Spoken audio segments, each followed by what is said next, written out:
केंद्र सरकार की लगभग 44,000 करोड़ लागत की महत्वाकांक्षी केन बेतपाल लिंक परियोजना का काम शुरू हो गया है। छतरपुर जिले में दौड़न बांध का काम भी लगातार जारी है, लेकिन इस बीच इसी गांव और आसपास के 14 प्रभावित गांवों के लोग अभी भी मुआवजे और बसाहट को लेकर परेशान हैं। जबकि आंदोलनकारियों के अनुसार लगभग 22 गांव प्रभावित हैं। गौरतलब है कि परियोजना की शुरुआत 24 दिसंबर 2024 को हुई थी, जिसे 2031 तक पूरा करने का लक्ष्य रखा गया है। इसमें 9,000 हेक्टेयर डूब क्षेत्र का अनुमान है। सरकार का कहना है कि अब तक 5,029 प्रभावित परिवारों के लिए 590 करोड़ का भुगतान किया जा चुका है। शेष भुगतान कुछ अड़चनों को दूर कर पूरा कर लिया जाएगा। केन बेतवा लिंक परियोजना से प्रभावित लोगों का दर्द यह है कि बिना पूरी कार्यवाही, बिना पूरा मुआवजा दिए बिना हमें हमारे गांव से खदेड़ कर विस्थापित कर दिया गया। उनकी शिकायत है कि अभी बहुत से लोगों को मुआवजा नहीं मिला है और करौंदिया के आसपास जहां उन्हें प्लॉट दिए गए हैं वहां पानी, बिजली, आंगनवाड़ी, स्कूल, शौचालय और अस्पताल जैसी बुनियादी सुविधाएं भी नहीं हैं। काबर और करौंदिया के पास है, करौंदिया झमटुली के बीच में नाला के पास। कलेक्टर साहब ने कहा था कि भाई तुम लोग यहाँ से भागो। हम लोग अड़ गए थे कि हम नहीं भागेंगे साहब। बोले चलो हम तुम्हें प्लाट दे रहे तो अपने घर मकान बनाओ। कई साहब प्लाट दो तो पूरा गांव बसने इकट्ठो। बोले अभी जितने हमारे प्लाट है उसमें सामान धरो, बाकी हम फिर तुम और व्यवस्था बना रहे। इतनी बात कलेक्टर साहब कह के हम साहब होते थे भगन लगे, ये थे सामान धर लो। साहब से कहा कि सर अभी हमारी राशि चुकती नहीं भाई। हम लोगों ने कहा था कि पूरा ग्राम का चुकती कर दो आईडी और चुकाने के बाद भगा दो। वे बोले नहीं ऐसा नहीं होगा, अब हमारे ऊपर से आदेश आ रहे। जिन जिन लोगों ने पैसा ले लिया वे लोग भगो बाहर, और तुम उनके हमको घर गिराना है। तो श्रीमान जी अब हम लोग ग्रामवासी मजबूर हो गए। जैसे तो मिल गया, कितने बाकी हैं? अब लगभग 400 से ऊपर हम मिल गए बाकी और 200 से ऊपर बाकी है अभी भी। अब वो एसडीएम तहसीलदार डारे चक्कर, कलेक्टर साहब को उसमें कोई रोल नहीं। कलेक्टर को तो सारी जानकारी नीचे से चाहिए। जैसे हमारे वहाँ के हैं, तो यदि हमने 20 साल पहले कहीं आधे एकड़ ज़मीन ले ली, मकान बना लिया, बच्चे पढ़ा रहे, अधवार करे, तो हमको पैसा नहीं दिया जा रहा। अभी मुख्यमंत्री खजुराहो आए थे तो फिर से निर्देश दे गए हैं कि फिर से एक सर्वे हो, तो क्या हो रहा है सर्वे? सर्वे हो रही साहब, सुबह ही एसडीएम भी तहसीलदार बैठ रहे। तो वे काट के तुम छिनियाँ ले लो, भैंसियाँ ले लो, घर तो है नहीं है साहब, प्लाट तो मिले नहीं है साहब। सारे ग्रामवासियों की कम से कम 200 से ऊपर की राशि नहीं मिली साहब। बच्चों के लिए आंगनबाड़ी, स्कूल, ना अभी कोई आंगनबाड़ी है ना कोई स्कूल है। लाइट की व्यवस्था सही ना थी। आज कलेक्टर साहब का आगमन हुआ, स्पष्ट कह गए 6 घंटे के अंदर लाइट यहाँ होना चाहिए। पानी की नहीं है सर, यहाँ बोर करवाए सरकार ने 2, उसमें कोई पानी नहीं है। यहाँ डैम है सर, यहाँ से होगा लगभग गड़िया कितने दूर हुए बेटा, आखिर 3 किलोमीटर आगे तक यदि तो अच्छी बड़ी मोटर डाल दी जाए और पानी की पाइप लाइन गाड़ के वो गाँव में धार हो जाए, 12 महीना गाँव पी है। पेप्टिक की टीम जब ग्राउंड जीरो पर पहुंची तो वहां का नज़ारा काफ़ी असहज करने वाला था। प्रभावित लोगों में से 100 लोगों को प्लॉट मिल चुके थे और निर्माण कार्य जारी था, लेकिन उससे ज़्यादा लोग पटवारी के सामने अपना नाम जोड़ने की कवायद में लगे हुए थे। बारिश के पानी से कीचड़, गंदगी, शौचालय का अभाव, बेरोजगारी का दंश चारों तरफ था। इन परिवारों को बिना रोड, लाइट, पेयजल के अपने हाल पर छोड़ दिया गया था। केंद्र सरकार की महत्वाकांक्षी परियोजना केन बेतवा लिंक, जो कि 44,000 करोड़ से ज़्यादा की परियोजना है और उसका काम ढोंडन में शुरू हो गया है। वहाँ से बहुत सारे लोगों को विस्थापित कर ये करौंदिया गांव है, यहाँ पर बसाया जा रहा है और यहाँ पर उनको प्लॉट भी मिले हैं। लेकिन यहाँ की स्थिति आप देख सकते हैं, 1,000 स्क्वायर फीट के प्लॉट दिए जा रहे हैं और लेकिन ना तो रास्ता है, ना सड़क है, ना पीने का पानी है, लाइट नहीं है, छोटे बच्चों के लिए आंगनबाड़ी नहीं है। यानी कि जैसे तैसे गुजारा करने को मजबूर हैं। सर्वे अभी भी लगातार जारी है। बहुत सारे लोग अभी भी छूटे हुए हैं जिनको मुआवजा नहीं मिला है। बहुत सारे लोग ऐसे हैं जिनको अभी प्लॉट नहीं मिले हैं। वे अपनी बारी के इंतज़ार में हैं कि उन्हें कब प्लॉट मिलेगा, कब वे काम शुरू करेंगे, लेकिन वहाँ से लगातार उनको हटाया जा रहा है। इस बारिश के मौसम में जब सिर ढकने के लिए छत नहीं है, ऐसे में लोग गुजारा करने को ये पन्नी लगाकर, ये घास फूस की झोपड़ी बनाकर इस तरीके से रहने को मजबूर हैं और बच्चे अभी भी लावारिसों की तरह यहाँ पर घूम रहे हैं। लोगों की परेशानियाँ कम होने का नाम नहीं ले रही हैं। हाल ही में मुख्यमंत्री जब खजुराहो आए थे तब उन्होंने एक बार फिर से निर्देश दिए थे कि एक बार फिर से सर्वे हो और जो लोग छूट गए हैं उनको प्रॉपर तरीके से उनकी लिस्ट बनाकर नाम जोड़ा जाए और उन्हें मुआवजा दिया जाए। लेकिन गांव वालों का ये कहना है कि बिना ग्राम सभा की मीटिंग किए हुए सीधे सरकार ने ये फरमान जारी कर दिया।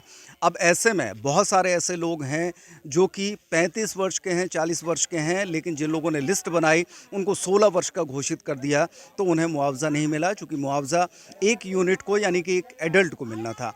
ऐसे में गाँव वाले काफ़ी परेशान हैं और उनका कहना है कि अगर सही तरीके से एक बार गांव वाले लोगों को बिठा लिया जाए, अधिकारी यहां पर बैठें और एक एक आदमी को चिन्हित किया जाए, उससे पूछा जाए और सिर्फ उसकी बात पर विश्वास न किया जाए, बाकायदा रिकॉर्ड में देखा जाए कि ये लोग यहाँ के निवासी हैं, वाकई इस शख्स का नाम उसमें लिस्ट में नहीं है, तब जाकर उनको मुआवजा जारी किया जाए। तो उनकी सीधी सी मांग है और ये सीधी सी मांग आखिरकार क्यों नहीं मानी जा रही, क्यों स्वीकार नहीं की जा रही, ये बड़ा चिंता का विषय है। और ये सवाल भी उठता है कि आखिरकार एक बार सभी जो प्रभावित हैं उनको बिठाकर कुछ कैंप लगाकर उनसे रूबरू होकर अगर ये पूछा जाएगा तो निश्चित तौर पर ये परेशानी समाप्त हो सकेगी। परियोजना प्रभावित आदिवासियों और ग्रामीणों का नेतृत्व कर रहे अमित भटनागर ने पेप्टेक न्यूज़ से बात करते हुए बताया कि 30 से 35% लोग अभी भी मुआवजे के लिए बाकी हैं और प्लॉट भी कुछ लोगों को ही मिले हैं। देखिए, सरकार की इस मामले में कोई स्पष्ट नीति और प्रक्रिया नहीं रही है, जिसका खामियाजा जनता को बार बार उठाना पड़ रहा है। अभी भी मेरा ये मानना है कि 30 से 35% लोग अभी भी रह गए हैं।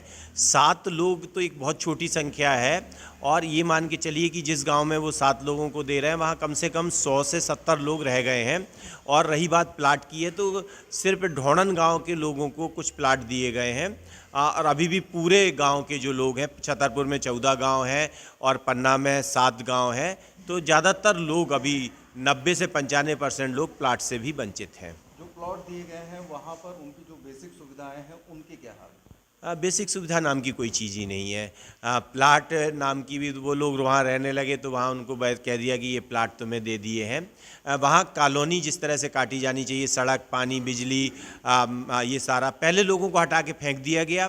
फिर मतलब पहले आपको व्यवस्था करनी चाहिए, फिर लोगों के घर तोड़ने चाहिए, तो उल्टी प्रक्रिया चल रही है। हम आशा करते हैं नए कलेक्टर और अभी स्थिति में कि ये प्रक्रिया सीधी चलेगी और लोगों की सुविधाओं का और कानून का पालन किया जाएगा। बच्चों के लिए स्कूल और मेडिकल सुविधाएं, पानी की व्यवस्था क्या है? ये कुछ भी नहीं है। स्कूल तोड़ दिए गए हैं, जहाँ वो जा रहे हैं नई जगह पुनर्वासित हो रहे हैं वहाँ भी कोई स्कूल नहीं है। जिस गांव में वो रह रहे हैं वो स्कूल भी तोड़ दिए गए तो वहाँ भी कोई स्कूल नहीं है। बच्चों की शिक्षा, स्वास्थ्य, रोजगार, ये सब लोगों का जीवन जो है पूरी तरीके से अंधकारमय कर दिया गया है। रविवार 23 अगस्त को दिल्ली से आई एक प्रतिनिधि मंडल ने करौंदिया गांव का दौरा किया, जहां विस्थापितों को बसाया जा रहा है। इस प्रतिनिधि मंडल से विनीत तिवारी, सीपीआई के नेशनल सेक्रेटरी एनी राजा और भारतीय महिला फेडरेशन की निशा सिद्धू शामिल थीं।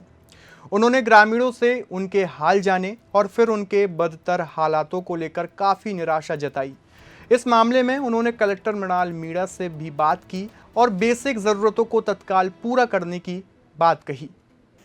देखो, उधर जो विस्थापित तो हो गया है मगर पुनर्वास तो नहीं हुआ है उसी तरीके से। जो रियल पुनर्वास है वो अभी तक नहीं हुआ है और उधर बेसिक चीज़ें अभी भी वो उपलब्ध नहीं करवाई है। बेसिक चीज़ जैसे जो पानी का सुविधा होना चाहिए और जो क्या है टॉयलेट का सुविधा होना चाहिए, मेडिकल कैंप होना चाहिए, बच्चों का जो आंगनवाड़ी होना चाहिए, ये तमाम चीज़ें जो बेसिक है। क्योंकि पुनर्वास होके आ रही है तो उनको टेम्पररी भी हो, जो परमानेंट बनाना उसका टाइम लगेगा, मगर अभी वो तमाम चीज़ें नहीं हो रही है और उधर नहीं है। मगर आज हम सुबह कलेक्टर को मिली थी और कलेक्टर बहुत पॉजिटिवली इसको ले लिया है। इसलिए हम आशा करती हूँ ये तमाम जो चीज़ें जो बेसिक चीज़ इमीडिएटली उपलब्ध करवाए और जो पुनर्वास का जो 80 महीने और सही महीने में वो पुनर्वास हो, ताकि जो हमारी संविधान जो बोल रही जो इज्जत से जीने का अधिकार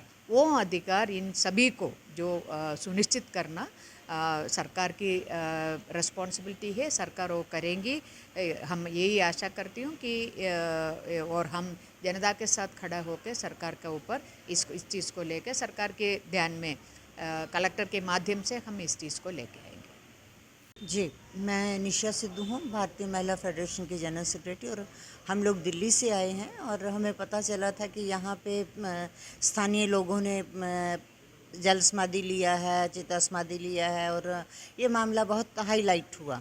और यहाँ पे आके प्रत्यक्ष में देखा है कि अभी स्थितियाँ बिल्कुल ठीक नहीं है। बेशक सरकार ने एक पैकेज उनको दिया, कुछ को मिला, कुछ को नहीं मिला है। अभी भी कई लिस्टें वहाँ पे जारी है। विस्थापन आपने कर दिया, लेकिन ठीक से आपने उनका पुनर्वास किया नहीं है, तो उनको उनकी जड़ से उखाड़ के, तो अगर वो व्यवस्था आप उनको नहीं दे रहे हैं जो यहाँ के मूल आदिवासी हैं या यहाँ के पुराने बाशिंदे लोग हैं, तो उनके साथ सीधे सीधे अन्याय है। वो पैसा क्या है जो आपने 10-12 लाख दे दिया, तो वो तो उड़ जाएगा थोड़े दिनों के अंदर। तो वहाँ जैसे मेरे साथियों ने बताया कि कोई बेसिक सुविधा नहीं है। वहाँ गर्भवती औरतें हैं, वहाँ नौजवान बेटियां हैं, क्या सैनिटरी पैड जैसी सुविधा है उनके पास? क्या गर्भवती औरतों को कोई इंजेक्शन वगैरह दिए हैं, या उनको इमरजेंसी के लिए उनके पास क्या सुविधा है? छोटे बच्चे जो हैं स्कूल जाने लायक हैं, स्कूल नदी पार करके जाना पड़ता, कोई सुविधा नहीं है। वहाँ आसपास कोई ऐसा स्कूल या व्यवस्था नहीं है। आंगनवाड़ी सेंटर जहाँ पे उनको पोषण दिया जा सके, तो वो वैसा कुछ नहीं है। और कंपनसेशन को लेके भी अभी काफ़ी विवाद हैं। जो लोग मिले हैं उन्होंने कहा है कुछ को दे दिया, कुछ को छोड़ दिया है, घर सबको नहीं दिए हैं। तो ऐसे कैसे चलेगा? सरकार डिस्क्रिमिनेशन नहीं कर सकती है, उनको सबको एक नज़र से, एक आंख से देखना चाहिए। वहाँ की जो पोजीशन है जहाँ घर उनको दिए गए हैं, वो स्थिति कैसी है, वो ज़मीन कैसी है, क्या व्यवस्था है? बहुत ख़राब स्थिति है। वहाँ बारिश का पानी भरा हुआ है और बिल्कुल व्यवस्थित तो कुछ है ही नहीं, उसको आप कह ही नहीं सकते हैं। लोग छोटे छोटे छप्पर डाल के ऊपर तिरपाल तान के अपने बच्चों के साथ बैठे हुए हैं, ना खाने का ना रहने का। वहाँ बीमारियाँ तो फैलना तय है कि बीमारियाँ होंगी ही होंगी। तो ऐसी स्थिति में और आगे भी कोई आजीविका के साधन उनके पास है नहीं है, जो था वो आपने उजाड़ दिए हैं। ये सब वो परिवार थे जो अपना कोई भैंस, कोई गाय, कोई बकरी, कुछ ना कुछ रखते थे। यहाँ तो रखने की ऐसी कोई सुविधा ही नहीं है, उनका कोई चारे जैसी कोई व्यवस्था नहीं है, ना इंसानों के लिए ना जानवरों के लिए। तो उस स्थिति में मैं समझती हूँ कि सरकार को विशेष ध्यान देने की ज़रूरत है। खाली लीपापोती करने की आवश्यकता नहीं है। ऐसे 4 ईंटों के खड़ा कर देने से कोई घर नहीं बनते, कोई बस्ती नहीं बसा करती। उनके अपने घर से उजाड़ के वहाँ पे कोई सुविधा ना देना, और पानी इतना वहाँ पे खड़ा था कि JCB लगा के वहाँ पे रास्ते निकालने पड़े हैं। तो जब बेसिक नीड आप वहाँ प्रोवाइड नहीं करा सकते, तो उनको उनके घरों से उजाड़ने की भी कोई आवश्यकता नहीं थी। ये विकास नहीं, विनाश है। 23 अगस्त को प्रभावित क्षेत्र का दौरा करने कलेक्टर मृणाल मीणा पूरे दल बल के साथ मौके पर पहुंचे। यहां लोगों से बातचीत कर अन्य सुविधाएं और बाकी लोगों के मुआवजे में आ रही विसंगति दूर करने की बात कही गई। दिल्ली से आए प्रतिनिधिमंडल के प्रस्तावों को प्रमुखता से लेते हुए सोमवार को हुई TL मीटिंग में करौंदिया क्षेत्र में आंगनवाड़ी, पेयजल, विद्युत, अवैध शराबबंदी, रोजगार आदि मुद्दों पर जल्द कार्रवाई करने के निर्देश अधिकारियों को दिए गए। करीब 5-6 गांव का हमने दौरा किया है। दोनों ही तरीके की सिचुएशंस देखी हैं, जहाँ पे एक तो जो प्रभावित लोग अपना मकान का निर्माण कर रहे हैं उसकी वस्तु स्थिति देखी है, और उसके साथ में जहाँ पे अभी लोग शिफ्ट नहीं हुए हैं उनकी भी वस्तु स्थिति हम लोगों ने चेक करी है कि मुआवजा मिला है कि नहीं, रिहेबिलिटेशन का जो पैकेज मिला है कि नहीं। इसमें जो सिचुएशन पाई गई है कि मैक्सिमम, ऑलमोस्ट मैं बोलूँगा जितना हमारा रिपोर्टिंग था, 98% लोगों को राशि मिल चुकी है। अभी केवल मात्र ऐसे डिस्प्यूटेड केसेस हैं जहाँ पे कुछ एज का इशू है या फिर खाते में किसी वजह से राशि नहीं जा पा रही है, जिन प्रोजेक्ट अफेक्टेड फैमिलीज़ की राशि अभी जारी नहीं हो पाई है। उस पर भी हम लोग कैंप के माध्यम से लगातार कैंप लगा के इस राशि को जारी कर रहे हैं। पिछले 15 दिन में करीब 21 करोड़ रुपया इसी तरीके से जारी भी किया गया है। अब हमारा उनसे यही हम लोगों का डिस्कशन हुआ था कि क्योंकि वो एक साथ गांव बना के एक ही जगह और एक समूह के रूप में बसना चाह रहे हैं, तो हम लोग जैसे अभी एक मोतीगढ़ करके एक जगह है, मोतीगढ़ है, वहाँ पे करीब 30 परिवार अपना मकान बनाना है, और करौंदिया है वहाँ पे करीब 40 के करीब परिवार अपना मकान ऑलरेडी बनाना शिफ्ट कर रहे हैं। 200 परिवार वहाँ पे शिफ्ट हो रहे हैं। हाल ही में मुख्यमंत्री डॉक्टर मोहन यादव खजुराहो दौरे पर आए थे। इस दौरान उन्होंने केन बेतवा लिंक परियोजना से प्रभावित लोगों की समस्याएं जल्द पूरी करने के निर्देश प्रशासन को दिए थे। प्रतिनिधि मंडल से मुलाकात के बाद आंगनबाड़ी, पेयजल, लाइट, मेडिकल कैंप, अवैध शराब बिक्री आदि मुद्दों पर कलेक्टर ने अपनी मीटिंग में सकारात्मक रुख अपनाते हुए जल्द व्यवस्थाएं बनाने के निर्देश अधिकारी को दिए थे। देखना यह होगा कि अपना घर छोड़ चुके इन ग्रामीणों के जीवन में एक बार फिर कब तक खुशियां लौटेंगी। उम्मीद का टिमटिमाता दिया अभी भी उनकी जिंदगी में हल्की सी रोशनी बिखेर रहा है। तो आपकी इस पूरी रिपोर्ट को लेकर क्या राय है? आप अपने विचार, आप अपनी प्रतिक्रियाएं कमेंट बॉक्स में ज़रूर दीजिए। मिलते हैं अगली बड़ी खबर के साथ। बहुत शुक्रिया।